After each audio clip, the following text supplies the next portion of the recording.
ನಮಸ್ಕಾರ ಸ್ನೇಹಿತರೆ ಬೆಂಗಾಲಲ್ಲಿ ನಡೀತಿರೋ ಏನು ಪ್ರಜಾಪ್ರಭುತ್ವವನ್ನು ಉಳಿಸಿ ಅಂತ ನಾಟಕ, ಈ ಪ್ರಜಾಪ್ರಭುತ್ವವನ್ನು ಉಳಿಸಿ ಅಂತ ನಾಟಕ ಮಾಡ್ತಿರೋರು ಯಾರು ಅಂತ ನಾವು ಒಂದ್ ಸ್ವಲ್ಪ ನೋಡ್ಬೇಕಾಗುತ್ತೆ. ಅದರ ಸೂತ್ರಧಾರರು ಸನ್ಮಾನ್ಯ ಮಮತಾ ಬ್ಯಾನರ್ಜಿ ಅವರು. ಅಲ್ಲ, ವಿಪರ್ಯಾಸ ಅಂದ್ರೆ ಆಕೆಯ ಪಕ್ಷದಲ್ಲಿ ಎಷ್ಟೋ ಜನ ಅವರ ಸಹಪಾಠಿಗಳು ಆ ಪಕ್ಷವನ್ನು ಬಿಟ್ಟಿದ್ದು ಇಂಟರ್ನಲ್ ಡೆಮಾಕ್ರಸಿ ಇಲ್ಲ ಅಂತ. ಅದ್ರ ಸರಿಯಾಗಿ ಇವರ ಈ ಒಂದು ನಾಟಕಕ್ಕೆ ಕೈ ಜೋಡಿಸ್ತಾ ಇರೋರು ಎಂತವ್ರು? ಎಲ್ಲರೂ ಪ್ರಜಾಪ್ರಭುತ್ವ ಬರೀ ಅವ್ರಿಗೆ ಮನೆಗೆ ಸೀಮಿತ ಮಾಡ್ಕೊಂಡಿರೋರು ಮಾತ್ರ ಅವ್ರಿಗೆ ಒಂದು ಬೆಂಬಲ ನೀಡ್ತಾ ಇರೋದು. ಅದು ನಮ್ಮ ರಾಹುಲ್ ಗಾಂಧಿ ಅವರು ಇರ್ಬೋದು, ಅಥವಾ ಇನ್ನು ಎಲ್ಲರಿಗೂ ಗೊತ್ತಿರದೆ ನಮ್ಮ ತೇಜಸ್ವಿ ಯಾದವ್, ನಮ್ಮ ಲಲ್ಲೂ ಪ್ರಸಾದ್ ಯಾದವ್ ಅವರ ಪುತ್ರ, ಹಾಗೂ ಇಲ್ಲಿ ನಮ್ಮ ಕುಮಾರಸ್ವಾಮಿ ಅವರು ಕೂಡ ನನ್ನ ಬೆಂಬಲ ಇದೆ ಅಂತ ಕಳಿಸಿದ್ದಾರೆ. ಇವರ ಮನತನದ ರಾಜಕಾರಣವನ್ನು ವಿರೋಧಿಸಿ ಎಷ್ಟು ಜನ ಆಚೆ ಬಂದಿದ್ದಾರೆ ಅಂತ ನಮ್ಗೆಲ್ಲರಿಗೂ ತಿಳಿದಿರೋದೆ. ಸೊ ಇವರು ಇವತ್ತೆಲ್ಲ ಒಂಥರ ಪ್ರಜಾಪ್ರಭುತ್ವದ ಫ್ಲಾಗ್ ಬೇರರ್ಸ್ ಆಗ್ಬಿಟ್ಟಿದ್ದಾರೆ. ಇದು ಯಾರನ್ನ ಗೂಬೆ ಕೂರ್ಸಕ್ ಮಾಡ್ತಿದ್ದಾರೆ ಗೊತ್ತಾ ಸ್ನೇಹಿತರೆ? ಇನ್ಯಾರನ್ನೂ ಅಲ್ಲ, ನಮ್ಮನ್ನೇ ಗೂಬೆ ಕೂರ್ಸಕ್ ಪ್ರಯತ್ನ ಪಡ್ತಿರೋದು. ನಾನು ಶಾರದಾ ಚಿಟ್ ಫಂಡಿನ ಡೀಟೇಲ್ಸ್ ಸ್ಪೆಸಿಫಿಕ್ ಆಗಿ ಹೋಗೋದಿಲ್ಲ, ಆದ್ರೆ ನಿಮ್ಮ ಮುಂದೆ ವಿಷಯ ಏನ್ ಇಡಕ್ ಇಷ್ಟಪಡ್ತೀನಿ ಅಂದ್ರೆ, ಈ ಶಾರದಾ ಚಿಟ್ ಫಂಡಿನ ಸ್ಕ್ಯಾಮ್ ಮೊತ್ತ 25 ಸಾವಿರ ಕೋಟಿ, ಹೆಚ್ಚು ಕಮ್ಮಿ 20 ಲಕ್ಷ ಜನಕ್ಕಿಂತ ಜಾಸ್ತಿ ಜನ ಮೋಸ ಹೋಗಿದ್ದಾರೆ ಬೆಂಗಾಲಲ್ಲಿ. ಹಿಂದೆ ಇದೇ ರಾಹುಲ್ ಗಾಂಧಿ ಅವರು, ಮಮತಾ ಬ್ಯಾನರ್ಜಿ ಅವರು ಈ ಶಾರದಾ ಚಿಟ್ ಫಂಡ್ ಸ್ಕ್ಯಾಮ್ನ ಯಾರ್ಯಾರು ಭಾಗಿಯಾಗಿದಾರೋ ಅವರನ್ನ ಪ್ರೊಟೆಕ್ಟ್ ಮಾಡ್ತಾ ಇದ್ದಾರೆ ಅಂತ ದೂರಿದ್ದು ನಮ್ಗೆಲ್ಲರಿಗೂ ತಿಳಿದಿರದೆ. ಈಗ ಎಲೆಕ್ಷನ್ 2019 ಎಲೆಕ್ಷನ್ 3 ತಿಂಗಳು ಇರ್ಬೇಕಾದ್ರೆ ಇವರು ಸಡನ್ ಆಗಿ ಇವರ ಮನೋಸ್ಥಿತಿ ಹೇಗ್ ಬದಲಾಯಿತು? ಇದೆಲ್ಲ ಓಟಿಗೋಸ್ಕರ ಬದಲಾವಣೆ, ಅಷ್ಟೇ ನಾವು ಅರ್ಥ ಮಾಡ್ಕೋಬೇಕಾಗಿರೋದು.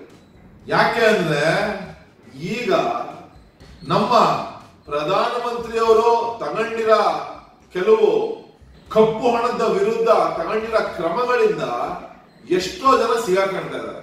ಅಂದಾಗೆ ಈ ಶಾರದಾ ಚಿಟ್ ಫಂಡ್ ಏನು ಸ್ಕ್ಯಾಮಿನ ಒಂದು ಇನ್ವೆಸ್ಟಿಗೇಷನ್ ಏನ್ ನಡೀತಿದೆಯಲ್ಲ, ಇದು ಸುಪ್ರೀಂ ಕೋರ್ಟ್ ಕಣ್ಣುಗಳ ಮುಂದೆ ನಡೀತಾ ಇರೋ ಅಂತ ಒಂದು ಇನ್ವೆಸ್ಟಿಗೇಷನ್. ಅವರ ಏನ್ ಈ ಶಾರದಾ ಚಿಟ್ ಫಂಡ್ ಒಂದು ಇನ್ವೆಸ್ಟಿಗೇಷನ್ ನಡೀತಾ ಇದೆಯಲ್ಲ, ಅದು under the direction of supreme court ನಡೀತಾ ಇಲ್ಲ ಅಂತ ಒಂದು ಇನ್ವೆಸ್ಟಿಗೇಷನ್. ನೇರವಾಗಿ ಸುಪ್ರೀಂ ಕೋರ್ಟ್ ಈ ಒಂದು ಆಗು ಹೋಗುಗಳನ್ನ ವೀಕ್ಷಿಸ್ತಾ ಇದೆ. ಹಾಗಿರ್ಬೇಕಾದ್ರೆ ಇವ್ರ ಪಕ್ಷದವ್ರನ್ನ ಯಾರನ್ನ ಹಿಡಿಯಕ್ ಬಂದಿದ್ರು ಅವರು? ಸಿಬಿಐ ಅವ್ರು ಬಂದಿದ್ದು ಅಲ್ಲಿಯ ಏನು ಕಮಿಷನರ್ ಇದಾರಲ್ಲ ಅವ್ರನ್ನ ವಿಚಾರಣೆ ಮಾಡಕ್ಕೆ. ಸ್ವಾಮಿ, ವೆಸ್ಟ್ ಬೆಂಗಾಲ್ ಕೂಡ ನಮ್ಮ ಭಾರತ ದೇಶದಲ್ಲೇ ಇದೆ. ಹಾಗಾಗಿ ಇವ್ರು ಎಲ್ಲಿ ಸಿಕ್ಕಾಕೊಳ್ತಾರೋ ಅಂತ ಒಂದು ಭಯದ ಕಾರಣ ಇವತ್ತು ಒಂದು ವಿಕ್ಟಿಮ್ನ ರೂಪದಲ್ಲಿ ನಮ್ಮೆಲ್ಲರ ಮುಂದೆ ಬಂದಿದ್ದಾರೆ. ಅಲ್ಲ, ನಿಮಗೆಲ್ಲ ಯಾವಾಗ್ಲೂ ಡೆಮೋಕ್ರಸಿ ನಿಮ್ ಬಡ್ಡೆಗೆ ಬಂದಾಗ ಮಾತ್ರ ನೆನಪಾಗಲ್ಲ. ಇದೇ ನಮ್ಮ ಪ್ರಧಾನಮಂತ್ರಿ ಅವರು 13 ವರ್ಷ ಮುಖ್ಯಮಂತ್ರಿ ಆಗಿದ್ದಾಗ ದಿನನಿತ್ಯ ರಾತ್ರಿ ಬೆಳಗ್ಗೆ ಅವ್ರನ್ನ ಬಿಡದಲೆ ಔಟ್ ಮಾಡಿದ್ರಲ್ಲ. 9 ಗಂಟೆ ಕಾಲ ಇದೇ ಸಿಬಿಐ ಮುಂದೆ ವಿಚಾರಣೆ ಕೂತಿ ಪ್ರತಿ ಒಂದನ್ನು ಆವಾಗ ಡೆಮೋಕ್ರಸಿ ಅಂತ ಯಾರೇನು ನರೇಂದ್ರ ಮೋದಿ ಅವರಾಗ್ಲಿ, ಅಮಿತ್ ಶಾ ಅವರಾಗ್ಲಿ, ಡೆಮೋಕ್ರಸಿಗೆ ಧಕ್ಕೆ ಬರ್ತಾ ಇದೆ ಅಂತ ಯಾರೇನು ಒಂದು ದೂರಲಿಲ್ವಲ್ಲ. ಸೊ ಸ್ನೇಹಿತರೆ, ನಾವು ಅರ್ಥ ಮಾಡ್ಕೊಬೇಕಾಗಿರೋದು ಇಷ್ಟೇ.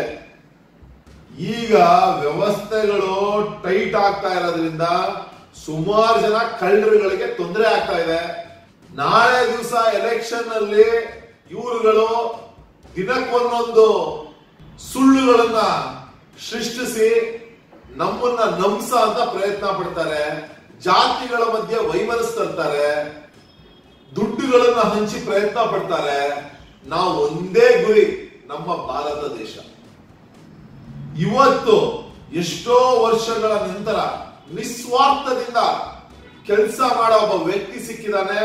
ದಯವಿಟ್ಟು ಅವರನ್ನ ಬೆಂಬಲಿಸೋಣ, ಮತ್ತೆ ಅವರ ಕೈಗೆ ಇನ್ನೂ ಶಕ್ತಿ ನೀಡೋಣ. 2019 ಚುನಾವಣೆಯಲ್ಲಿ ಅತಿ ಹೆಚ್ಚು ಸಂಖ್ಯೆಗಳಿಂದ ಅವರನ್ನ ಜಯಗೊಳಿಸೋಣ. ನಮಸ್ಕಾರ. ಜೈ ಹಿಂದ್, ಜೈ ಕರ್ನಾಟಕ.